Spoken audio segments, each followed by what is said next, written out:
What's up, airplane collectors? Welcome to a model airplane review. It's your host, Ray. In today's video, I'll be reviewing the NG model 1:400 scale United Airlines Boeing 737 MAX-10. In this video, I'll do an in-depth review of the model and its features, and at the end of the video, I will give my personal opinion about what I think of the model and whether or not I recommend it to other collectors. The box is a small cardboard box measuring at 13 centimeters lengthwise, 13 centimeters tall, and 4 centimeters wide. I'll show you around the box now. So this is the front, bottom, right side, top, left side, and the back side. Included in the box is the model assembled, painted, and ready to display, as well as a collector rewards program card.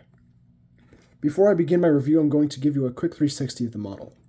Fuselage length for this model is 11.2 centimeters, wingspan is 9 centimeters, and from the ground to the top of the vertical stabilizer, this model is 3.4 centimeters tall. Decently sized and accurate to 1:400 scale. This model is also made primarily out of die-cast metal. Starting the review with the fuselage, the nose profile on this model looks mostly good. Something's off about this nose cone. It feels kind of like the point up here is a little bit too high, like the whole thing got stretched slightly upwards. I don't know if you can see it. It might just be me. It's a small thing. Aside from that, the shape looks pretty normal, but that nose cone looks a little bit suspicious in my opinion. So draw your own conclusions with that. The rest of the details here on the fuselage look pretty good. Painted detail and printed detail seem to be mostly nominal, so that's pretty good. We'll move down the fuselage. There's the big United title. Looks really nice.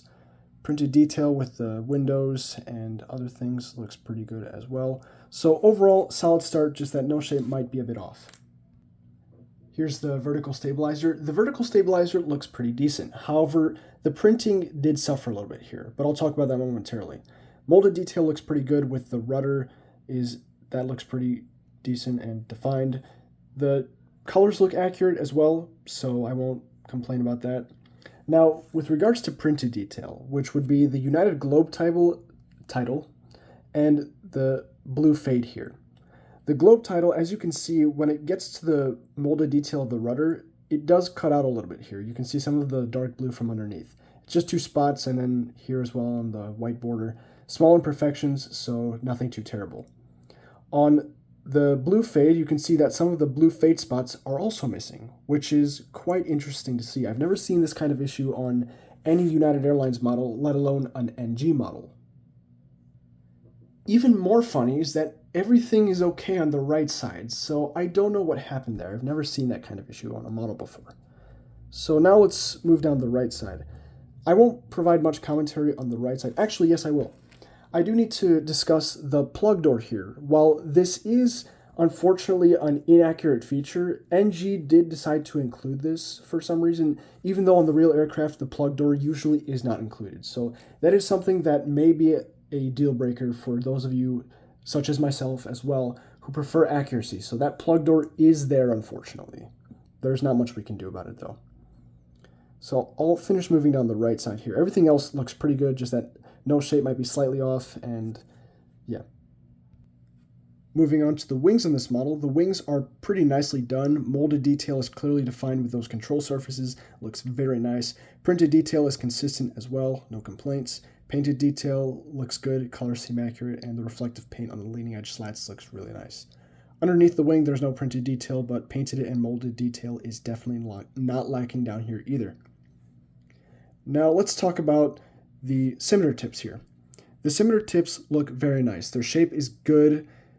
They're accurate. The color looks really good as well. So solid work from NG. Now something I have a bit of a theory about.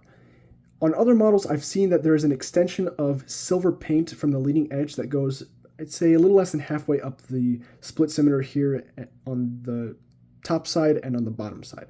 I'm not 100% sure if this is the case on the 737 MAX-10, so if there is missing silver paint there, then my hypothesis is correct. But if it's not, then please disregard that.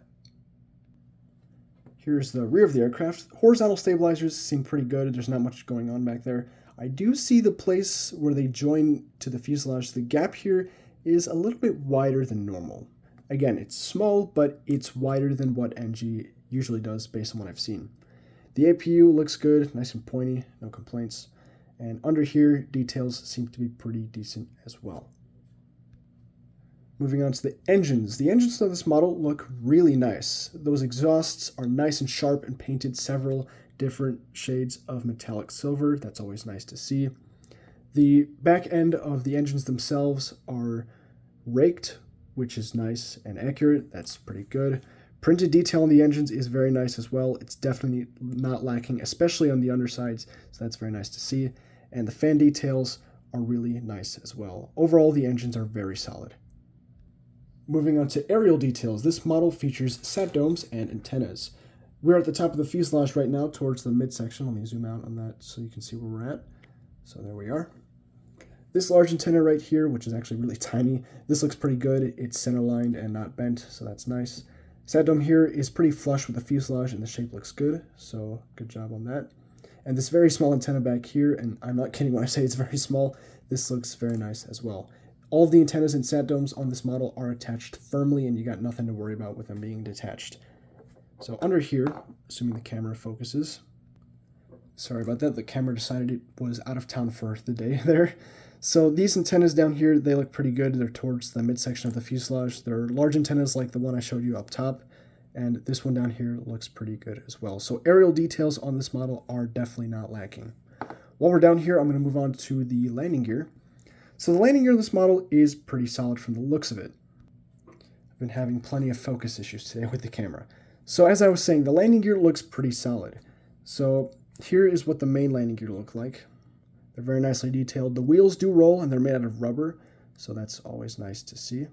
No complaints on the main gear. Just kidding. So, or actually, no. I was going to say the main gear do appear to be bent slightly forward, but they're straight up vertical. So that's not 100% accurate, but at least they're not bent forward. They are supposed to be bent slightly backward, or not bent, but angled.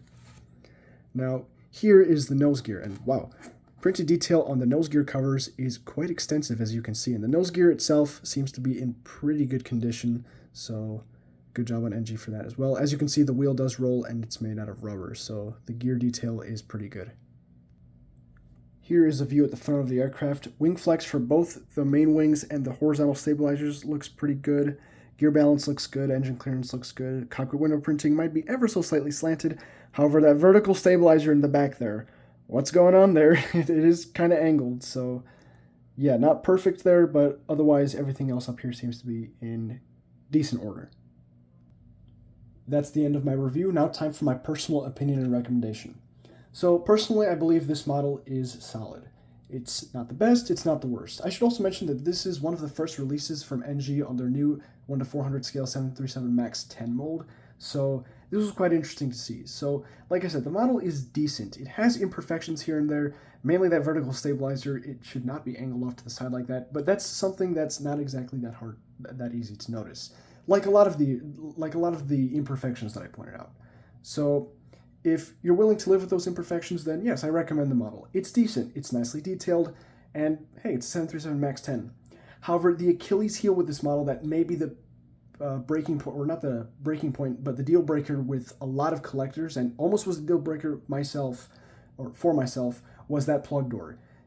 NG needs to find a way to get rid of that plug door, because on the real aircraft, the plug doors are not included. And on the off chance that they are, they're not included for a very long period of time, so keep in mind that is a huge inaccuracy in this model. So unfortunately, NG hasn't done anything about it yet, but I do believe NG will find some way to incorporate a feature where they get rid of that plug door so the model can be more accurate. All right, that's enough Boeing slander for today. I'm sorry, I had to do my comedic bit there. That's all I've got for you guys today. Thank you so much for watching. If you have any questions, feel free to drop that down below in the comment section. And that's all. Like, comment, and subscribe. Stay tuned for more model airplane content. Happy building, happy collecting. Take care of yourselves. See you in my next video. Oh, geez, I have too much fun these days.